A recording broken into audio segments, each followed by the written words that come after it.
Hello, today is Friday, January 17th. Welcome to episode 403 of Fault Lines, the National Security Institute's podcast that gets you quickly up to speed 3 times a week on the national security and foreign policy debate shaking up America. I'm NSI Advisory Board member Lester Munson. I'm joined today by Deputy Executive Director Martha Miller, NSI Senior Fellow Morgan Vigna, and NSI Visiting Fellow Algene Sajeri. Okay, folks, we're talking about the hostage deal between Israel and Hamas that is going on in real time. As of the recording of this podcast Friday morning, it looks like this deal is going forward.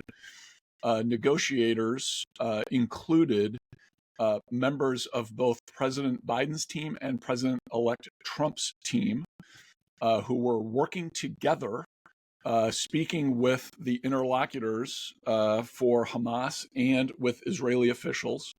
Both President Biden and President-elect Trump have welcomed this deal and have urged in their different methodologies that it be adopted. Notably, for those of you unaware, President-elect Trump will be inaugurated on Monday. So this is 3 days and about 3 hours before he'll become president. And we're seeing the deal is basically this. There are 3 phases. The first phase, which will last for about 6 weeks, involves the transfer of 33 hostages, alive or dead, from Palestinian forces to Israel, and the release by Israel of many, many more prisoners who are Palestinians. And this will be done in sequence over days. It's possible that the first 3 hostages will be coming out on Sunday, and then 4 more a few days after that, and et cetera, and onward. There's a lot of turmoil inside Israeli politics over this. Some of the folks on the more hardline side of the government coalition have threatened to leave the government over some of the details of the deal. For example, they're not interested in stopping the war. They're interested in going back to a conflict with Hamas after the first phase is over, or perhaps at some other time. So there's a lot of questions about whether this is going to be sustainable beyond phase 1. A lot of things to discuss here. I'm hoping we can focus on the collaboration between the 2 sides on the American negotiating position with the Trump folks and the Biden folks working together. Martha, you're in a leadership position here. What are your thoughts about these 2 seemingly very different political groups, Biden team and Trump team, coming together and being in such agreement on something? What do you think of that? Well, we're always happy when there's kumbaya in Washington, right? This is kind of a rare moment. It's actually, I think, interesting. It's number one, they're both claiming victory for different reasons, right? But the thing is that actually resulted in something good. And it was actually interesting and I think a positive development to see both camps working together to solve something and to come together on what has been a contentious foreign policy issue and debate within the United States. I do think that sign of unity helped broker a deal. But I also think that it couldn't have happened without these parties knowing that the United States meant business. And I think when President-elect Trump, said that there will be hell to pay, people paid attention to that. And I also think that, Iran, which is Hamas's backer, knows that they're on notice with the Trump administration coming in. So, it's almost like you got the best of both worlds in this scenario of, the aspirations of the Democratic Party, along with the kind of peace through strength mantra on the Trump side. Algene, interesting thoughts there from Martha. What's your sense of the responsibility here? Is it fair for the Trump team to claim credit? They obviously came in at the very end. The Biden team had been working on this for a long time. How do you think this shakes out? Well, we've all been at negotiating tables when it comes to legislation, when it comes to different things in the administration. Acts and forcing mechanisms get people to the table. Trump said, I'm coming in hot. And everybody needs to understand that there's going to be, quote, hell to pay, whatever he meant by that. if there's not a deal in place by the time I take office. And while this deal was painfully diplomatically worked through with Qatar and Egypt and the the Biden administration putting together the contours of the deal, it's been out there since May.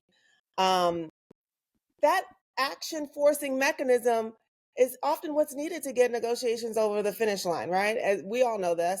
And so, yeah, I think that credit can be taken across both sides. And I don't think there's any harm in doing that. I think that for one, this is a great sign that, the U.S. can govern, that across the political spectrum, that we can work together to get things done. And I think that is really critical and important. The Biden administration did not have to bring the Trump administration in practical terms, but but politically they needed each other to get this done in the timeline that was allotted. And at the end of the day, what's best is that the best thing that can happen is that these humanitarian crisis is ended, that the hostages are returned. Hopefully we'll get more hostages. Hopefully we'll get to phase 2. But the long-term situation is what we're going to have to think about is, do we get past phase 2? Do we get a lasting ceasefire? Do we get a deal that allows both communities to live side by side? And so that's what I'm concerned about.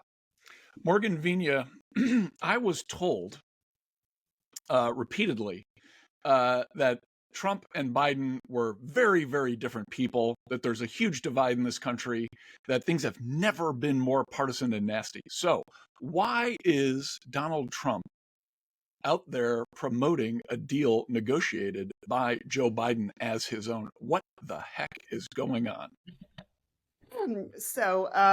Wow. Good question, Les.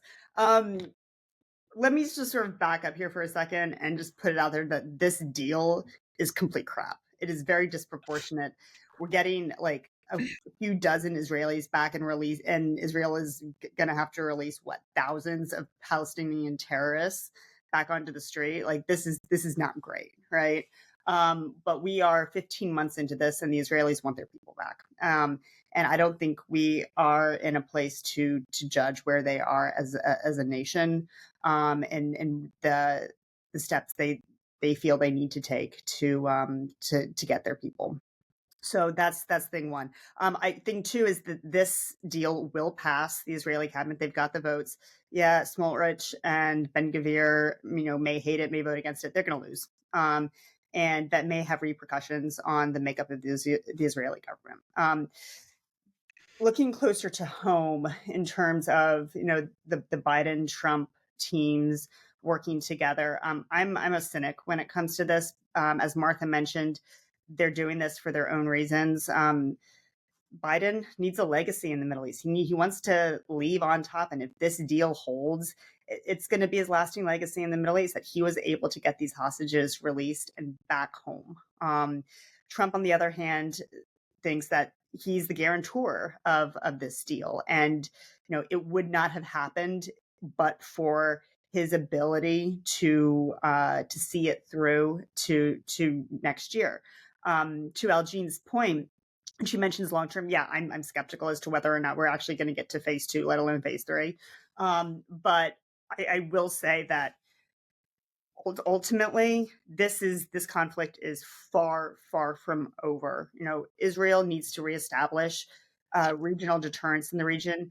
It has knocked off a couple of terrorists, Yahya Sinwar and Nasrallah.